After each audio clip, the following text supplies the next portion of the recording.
Thank you, Jay. Appreciate that. Appreciate you.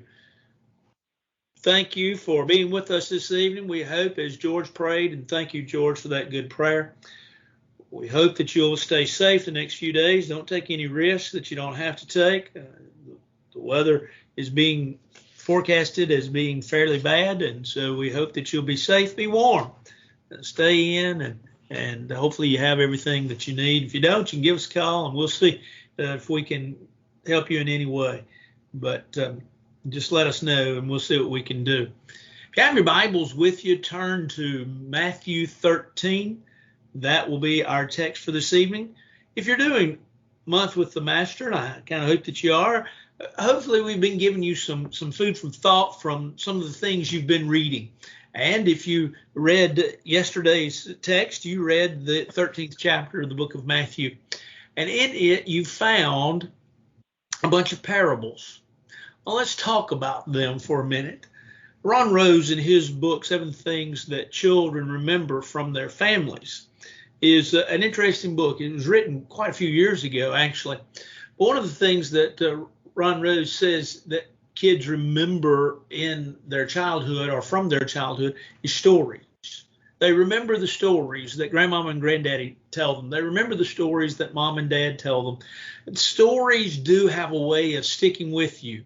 Stories do have a way of being mindful. Sometimes you listen to folks, or I as a preacher listen to folks talk about my sermons, and a lot of times the things that they remember most are some of the stories that I've told, not the scriptures that we used or the text that we used or even the topics. They remember the stories. Well, hopefully the stories illustrate the point. Matter of fact, in Matthew 13, it says that there's a great multitude together, and Jesus spoke, verse 3, to them in parables. Well, let's talk about parables.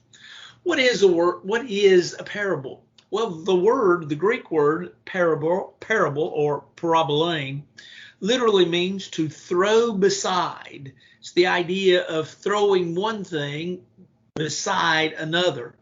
It's to kind of illustrate it a little bit further, it's the idea of using the known to explain the unknown.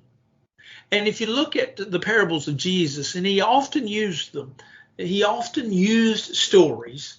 He often used things that people knew and understood and could associate with to explain the spiritual truths which they needed. And so Jesus talked about a world of subjects. He talked about sin and the sinner, forgiveness, prayer, stewardship, service, preparation, as being ideas or subjects that he addressed with parables. There are some 39 parables, if I'm not mistaken, that Jesus used in his public ministry that we have. He probably used more, but that's all that we have. And in Matthew 13, there are some 7, some folks say 8 parables, and they address the idea of the kingdom. Now, let's understand the kingdom. What is the kingdom? Well, we refer to the kingdom as the Bible refers to it, as the church. Well, who's the church? Baptized believers, Christians. They are the church. We are the church. And so we being the church, we are the kingdom of God, with Christ sitting as the king of the kingdom. And so these parables, if you will, really sort of explain us, but explain the kingdom itself as a whole as well. And so this evening, what I want us to talk about in the 13th chapter is I want us to talk about these 7 parables, and we're going to group 2 of them together. But I want you to look at what Jesus is teaching with regards to the kingdom. And so we've entitled this lesson tonight, Kingdom Talk. What do we learn about the kingdom? And what is Jesus trying to teach with regards to the kingdom? Beginning in verse 1 and going through verse 23, we have what may be the most memorable of all the parables of Jesus. It's the one probably most often used. It's the parable of the sower. We recall the story. The story is of a man that goes out and sows seed, a farmer probably. He goes out and he sows seed, and some of the seed as he sows it, now remember, he doesn't have the equipment that the modern day farmer has. He is spreading his seed by throwing it. And so he has a sling around his shoulder that would make into a bag. He's able to reach into that and sling the seed. And as he slings the seed, some seed falls on the wayside, the hard ground, the path, and it doesn't do anything. Some seed falls amongst the stones, and it begins, because of the dirt there, to germinate. It begins to come forth as a plant, but because it doesn't really have anywhere to set its roots and to thus get moisture, the heat of the day causes it to dry up and to wither up and to die. Some seed falls among thorny ground. It grows, but as it grows, the thorns grow, and they require much, if you will, much of the nutrients from the soil, much of the water from the soil, and they grow and they choke out the plants. And then there is the seed that falls on the good ground, and it goes into the ground. The roots grow deep. It grows, and it grows to the point in which it should. When we look at that parable and we ask ourselves, what in the world is that parable, and what does that parable mean? Jesus gives the interpretation. Now, Jesus oftentimes did not, matter of fact, just about all the time, there's two tonight that he does, but Jesus didn't give an interpretation of the parable. He just simply gave the parable and left it out there for people to interpret, using the parable to understand the spiritual truth that he was trying to teach. But what does the parable of the sower teach? What does it teach with regards to the kingdom?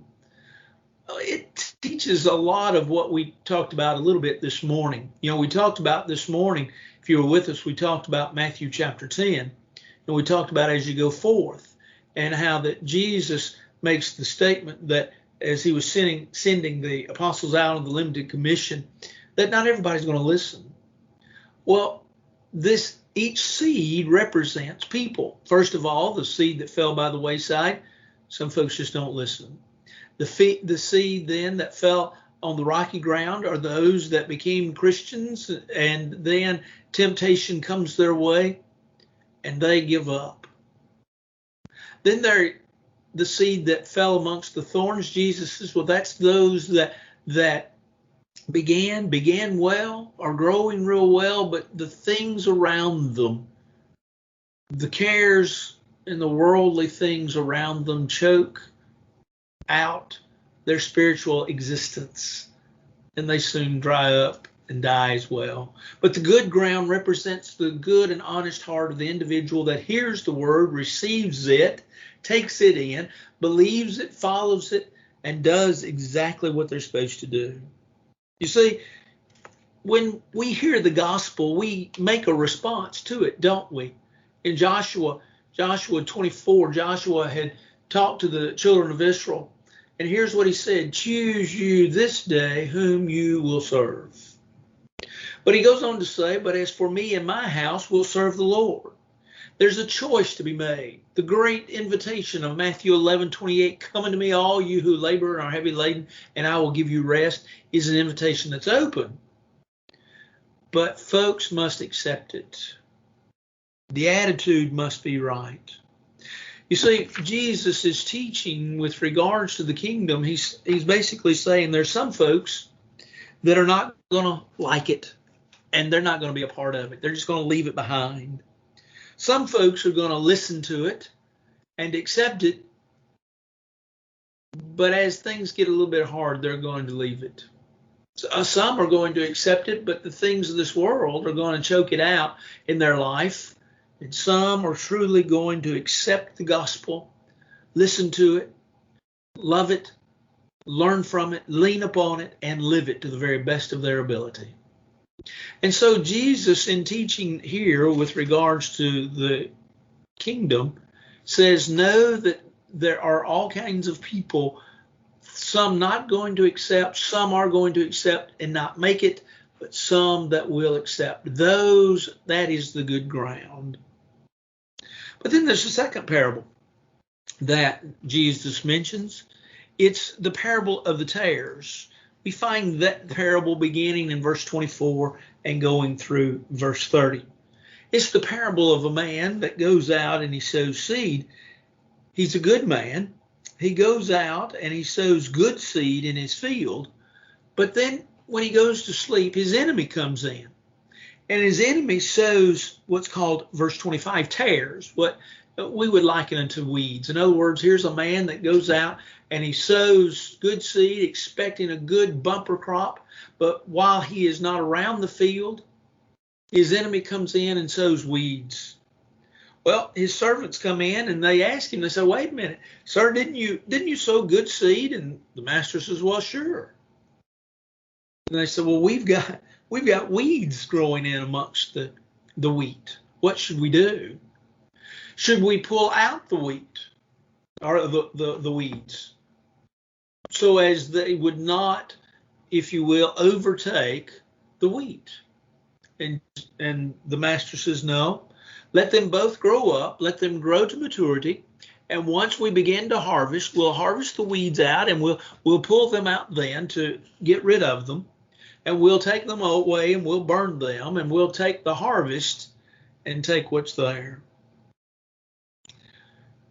We look at that parable and we ask, what in the world is Jesus trying to teach? Not trying to teach it. That's probably a poor choice of words. What is Jesus teaching in this? Well, Jesus is teaching that there will be evil in the kingdom. But there's also, even within the kingdom, a struggle between good and bad. It reminds us, first of all, that we being individuals that are going out, spreading the seed, spreading the word of God to others, need to be individuals that don't go to sleep. That we have a responsibility. Matter of fact, we're reminded there in Romans chapter 13, verse 11, that we are to be awake. Awake those that sleep, for now your salvation is nearer than when we first believed. That we need to awake from the sleepiness of thinking Satan is not going to do anything. That we can sow the seed, and that once we sow the seed, it will work its full and due diligence. And that's enough. But the Bible tells us that we can't sleep.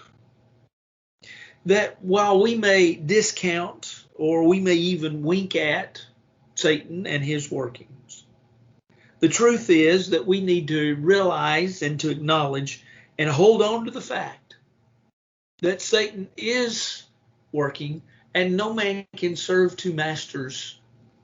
And while the Lord may allow upon this earth, both within and without of the kingdom, those that are following evil and those that are practicing evil, that does not mean that there is not a judgment coming. For, as a matter of fact, there is. And so Jesus is trying to teach here, you need to be sure that you live as distinctly as possible as Christians so that you're not gathered as the weeds, but you need to live for Christ and teach Christ and share Christ and spread Christ to and with others. So we oftentimes don't look at that parable and think that that's an evangelistic parable, but it really is.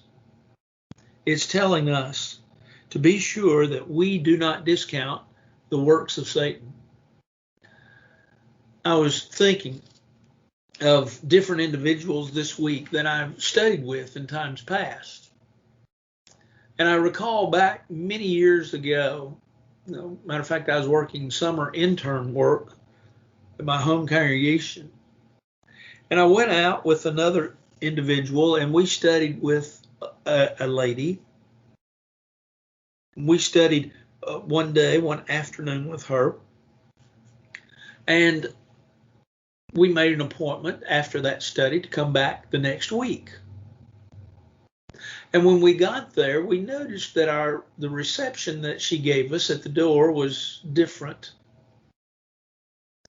And basically, she stopped us before we got in very far, and she told us, she said, I'd love to study with you, and I enjoyed our study last week.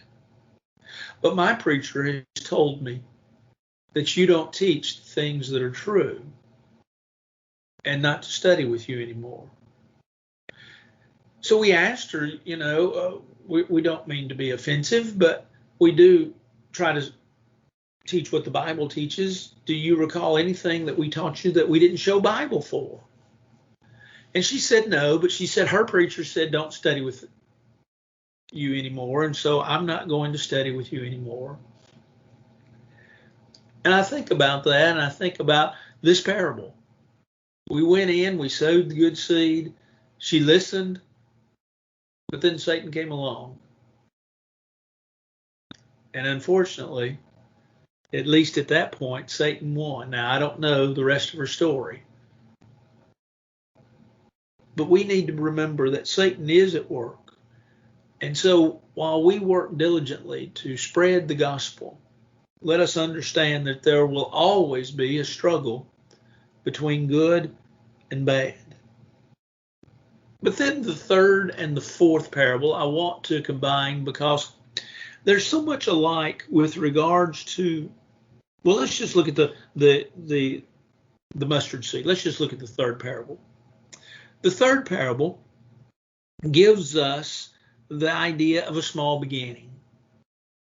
That triumph begins, and triumph in the kingdom begins slowly and seemingly with that which is insignificant, but grows into greatness.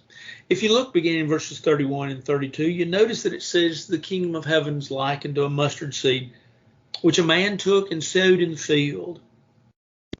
And then Jesus says, you know that this is the least of all the seeds, but when it's grown, it's greater than all the herbs that are grown because it grows into a tree.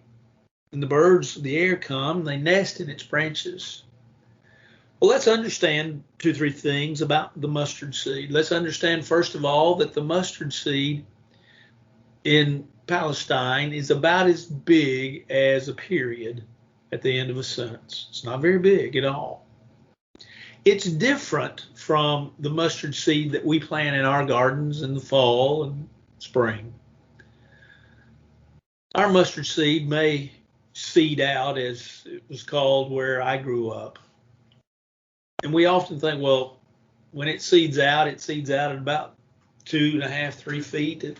It's very weak. It couldn't hold a bird. Jesus says it holds birds. But now remember, this mustard seed is different in Palestine.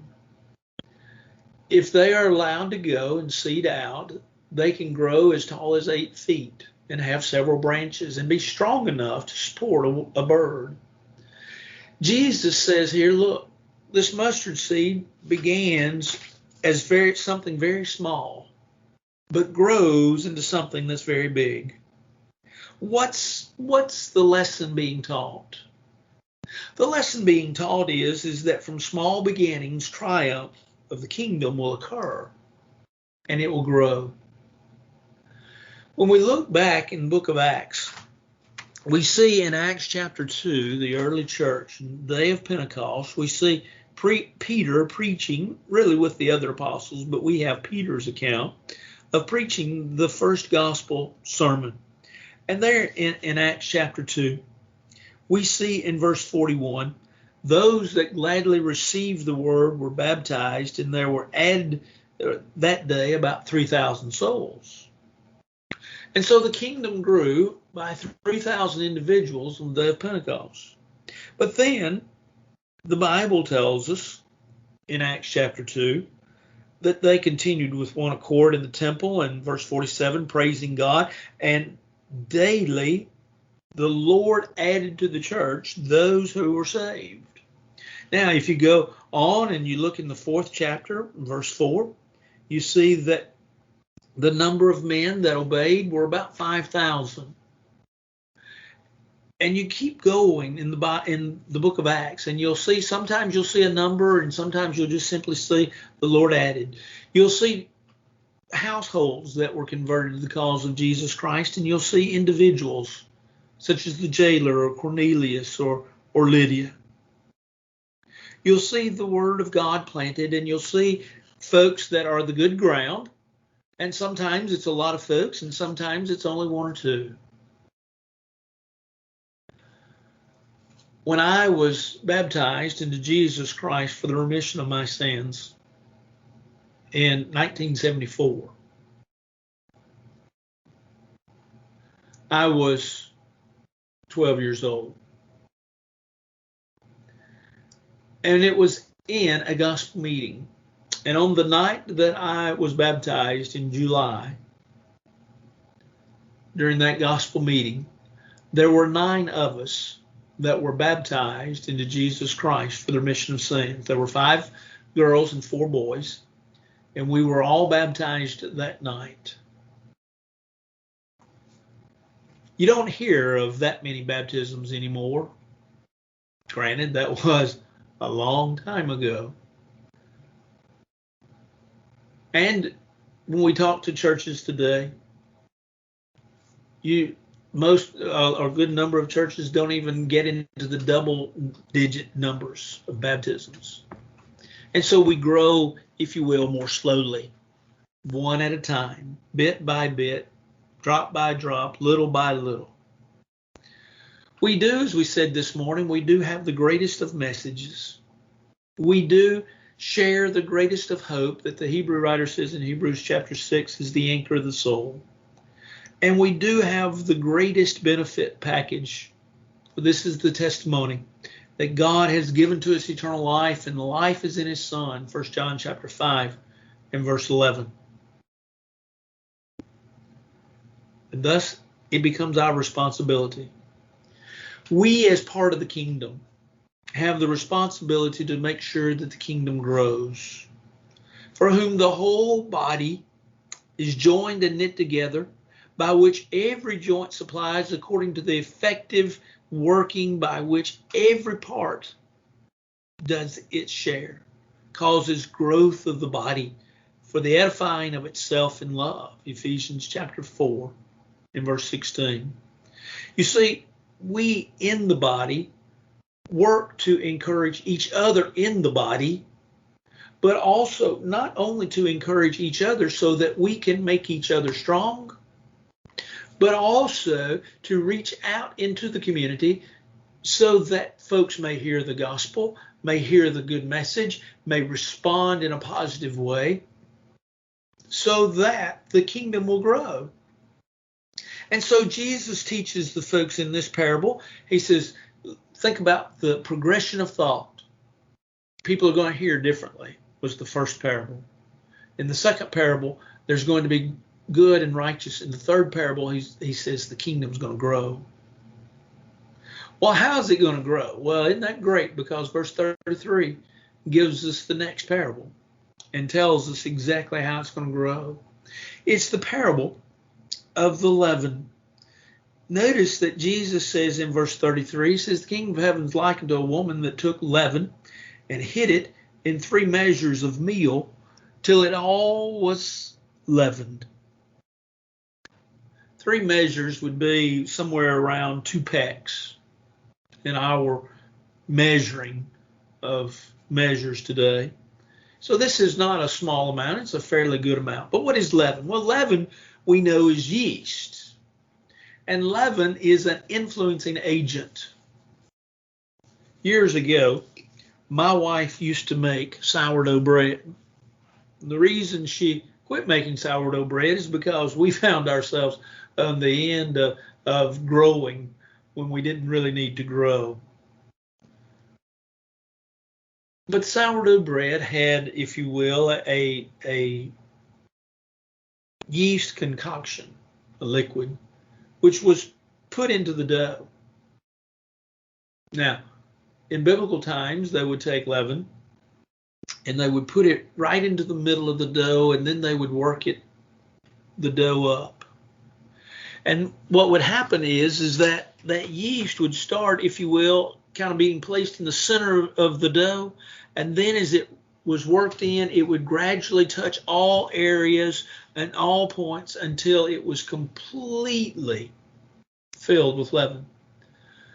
I don't know why, but I've always thought of this parable ever since I was a child. I used to, in the mornings, get up in the mornings and get ready for school and sit at the table with my dad and eat breakfast. And I'd usually have chocolate milk. We would buy white milk, and I would put Nestle's Quick chocolate into it. You might remember that. It was a powder. I know now you buy chocolate milk, but then we were different. And I would put that powder into that milk, and I would stir it. And what started out as white milk in just a few little swirls of the spoon caused that milk to become brown. But before it became brown, what happened? Well, there were some brown streaks in it and some white streaks, and then just turn it once or twice more, and all of a sudden the white streaks are gone and it's all brown. Well, that's what leaven does. It gets into the dough and it works. And as the baker, if you will, and as Jesus says, a woman here, takes that leaven and works that bread, and then that leaven influences all that it touches. New Testament Christianity, wherever it has gone, has always improved society. Someone years ago wrote something that I read that influenced me. It said that the health of a community is measured by the number of steeples in the skyline.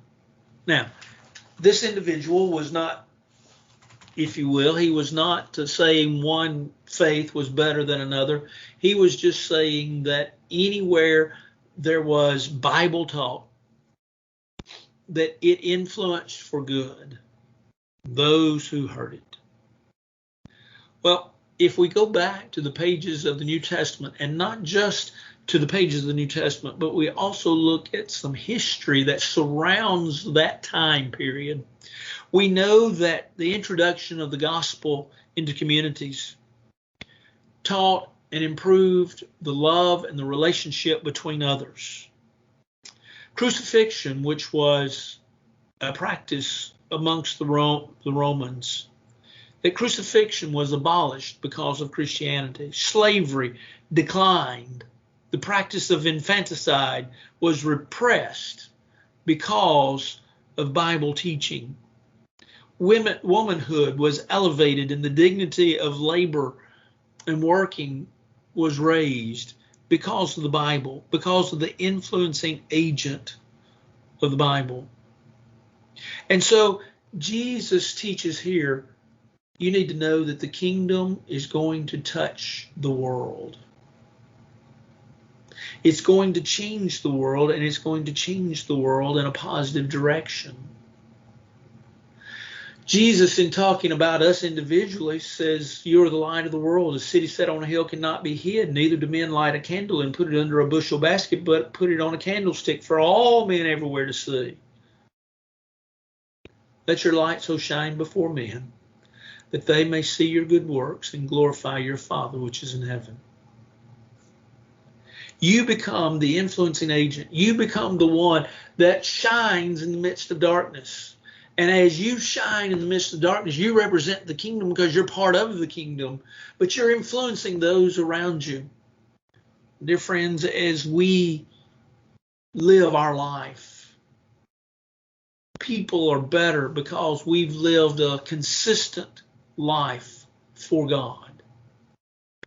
People change the direction of their life because we've lived our life amongst them.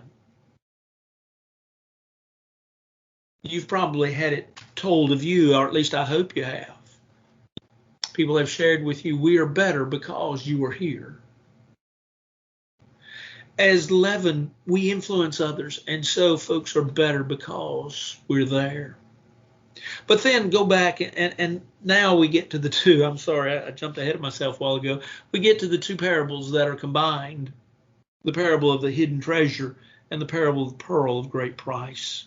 Verses 45 and 46 of our text. Verse 44 and 45 tell us what? Well, verse 44 tells us about this hidden treasure.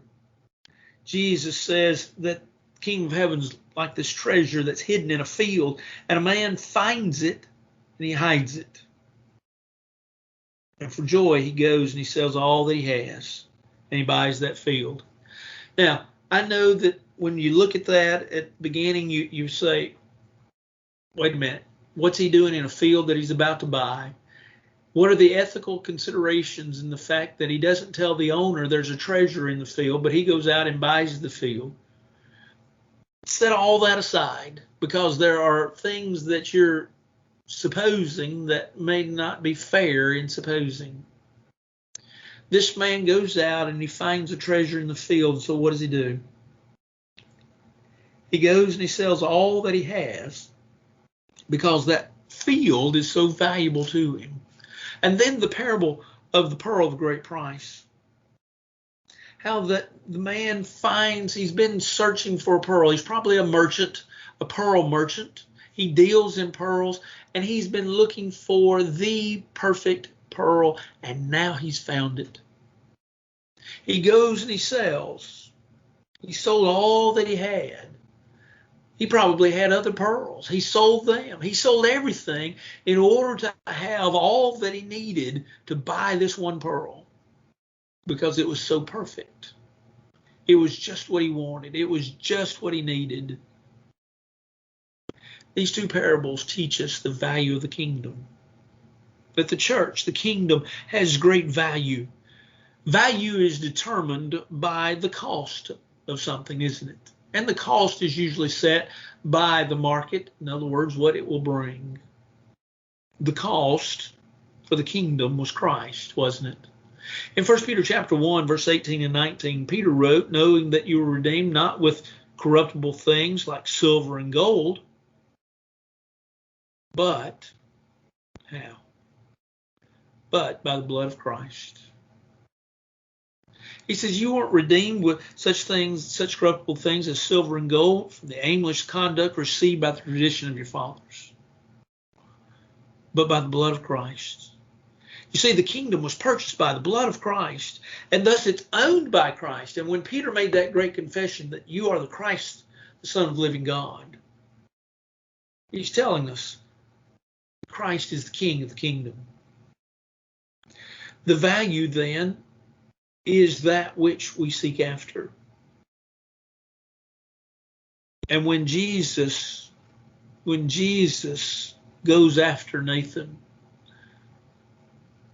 in order to bring him to the kingdom, Nathan is brought by his brother to Jesus. And here's the address that Nathan gives him. Rabbi, you are the Son of God. You are the King of Israel. Knowing that the truth, the word of God, is that which will set us free. John 8, verse 32, you shall know the truth, and the truth shall set you free. Knowing that God rewards those that seek him, we have to understand that the kingdom is the pearl of great price. It's the land that has the treasure in it. The kingdom is valuable.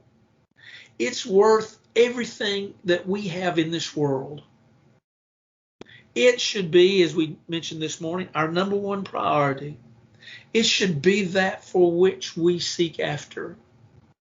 It should be that for which we long. It should be that for which we live. That truly sets upon us and fashions our life at every facet of our life. It's not that we try to justify ourselves or figure out how much or how little we can get by with, but rather we sit and understand this kingdom is far more important and far more valuable than anything this world has to offer. And I want to be a part of it. I want to be a member of the kingdom. And so the Lord teaches the value of the kingdom. But then in verses 47 through 50, the Lord teaches a parable with regards to what's called a dragnet, for lack of a better term.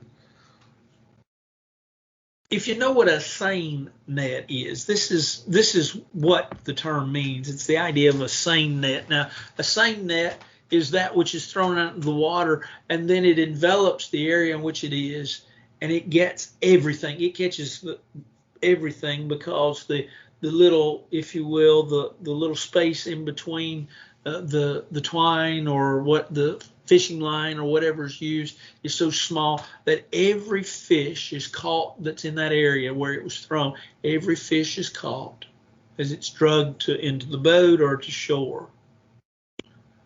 And then there is a process of looking at the fish, tossing the bad fish back into the water and keeping the good fish, the fish of size, the fish that are good and good to eat.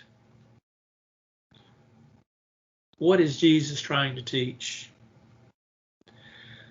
He's trying to teach that there will come a day in which God will purge the evil from his kingdom.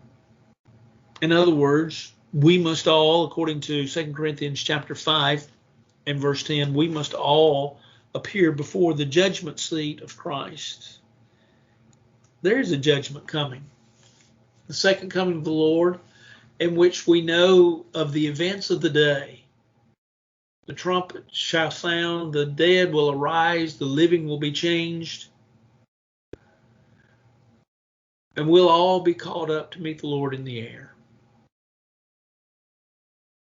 And while those are some of the events, the major event that will happen is Earth's time ends, eternity begins. But right before all that, we will all, every person that's ever lived upon the face of this earth, from Adam till the time in which the Lord comes again, will stand before the Lord and give an account of their life. And according to Matthew chapter 25, Matthew tells us, beginning in verse 31, that when he comes again, there will be a division, if you will. The shepherd, like the shepherd that divides his sheep from the goats, he'll set his sheep on the right hand, but the goats on his left. He'll say to those that the sheep that he sat upon his right hand, come, you blessed of my Father, inherit the kingdom prepared for you from the foundation of the world. That is the judgment. And that's what Jesus is teaching with regards to the dragnet. That there's coming a day in which the kingdom, the evil will be purged. And as the evil are purged, the righteous will be received in, and the unrighteous will not. They'll be cast, as we know, into the lake of fire. They'll be separated as the sheep and the goats. And so we have the parables with regards to the kingdom. Let's go over them very quickly, just so we get a sense of the idea of the growth in thought that Jesus gave on that day. First of all, some will listen and some won't. And so you'll have different listeners. Within the kingdom itself, there will be a struggle between good and evil. But yet, know that that kingdom, even though it will have its problems and it will have its difficulties, that kingdom that is perfect because it is the Lord's, that kingdom will grow. It will begin small, but then it will grow. And as it grows, it will touch every facet of man's life that will allow it to touch. And as it does, it will have a great influence upon them in their life. And they'll be better for having listened and having been touched by those in the kingdom. But the kingdom is more valuable. And so those that are part of the kingdom need to know that they need to give up everything for the kingdom. they need to understand that the Lord is far more valuable to them than anything this world can offer. And so one day there'll be that separation, and so be ready for it. I hope when you read Matthew 13 yesterday in our month with the Master that you thought about some of those things with regards to those parables. That gives you some food for thought as you study. Concentrate upon what's being said and why it's being said, and put it within the time frame of what is said, but also grow from it. I think you probably did. I know if you read it that you were touched by it. I thank you for listening. I hope that you'll keep up. If you're not doing Month with the Master, that's fine. But if you are, begin today, read a chapter a day, read chapter 14 today.